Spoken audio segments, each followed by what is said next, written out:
Haryana high court के बाद अब ईडी को सुप्रीम कोर्ट से भी तगड़ी फटकार लगी है।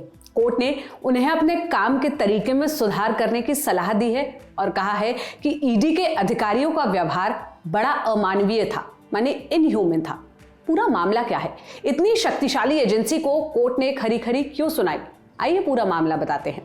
ईडी माने एनफोर्समेंट डायरेक्टरेट, इन्होंने हरियाणा के एक कांग्रेस नेता को गिरफ्तार किया, फिर उनसे 15 घंटे तक पूछताछ की। बिना किसी ब्रेक के ये पूछताछ आधी रात तक चली।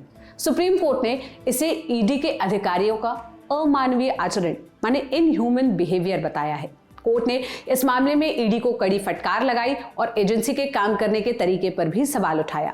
पहले पूरा केस बताते हैं, फिर कोर्ट ने ईडी को डांटते हुए क्या कहा ये बताएंगे।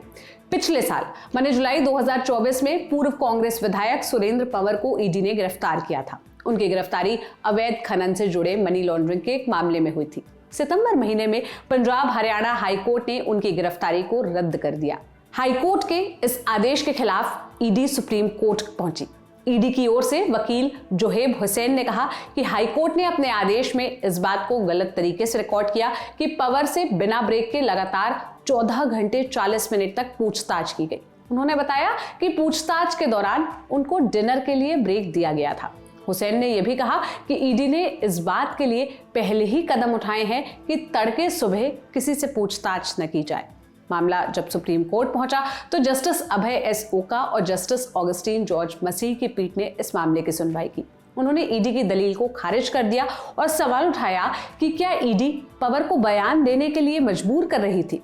कोर्ट ने इस बात के लिए भी फटकार लगाई कि एजेंसी इतने लंबे समय तक पूछताछ करके किसी व्यक्ति को कैसे प्रताड़ित कर सकती है। हालांकि कोर्ट ने यह स्पष्ट किया कि हाई कोर्ट और सुप्रीम कोर्ट की टिप्पणियां केवल जमानत के मुद्दे पर थी, न कि इस मामले के मेरिट पर। इस मामले में हाई कोर्ट ने कहा कि ईडी ने जो किया वो इंसान की गरिमा के खिलाफ है।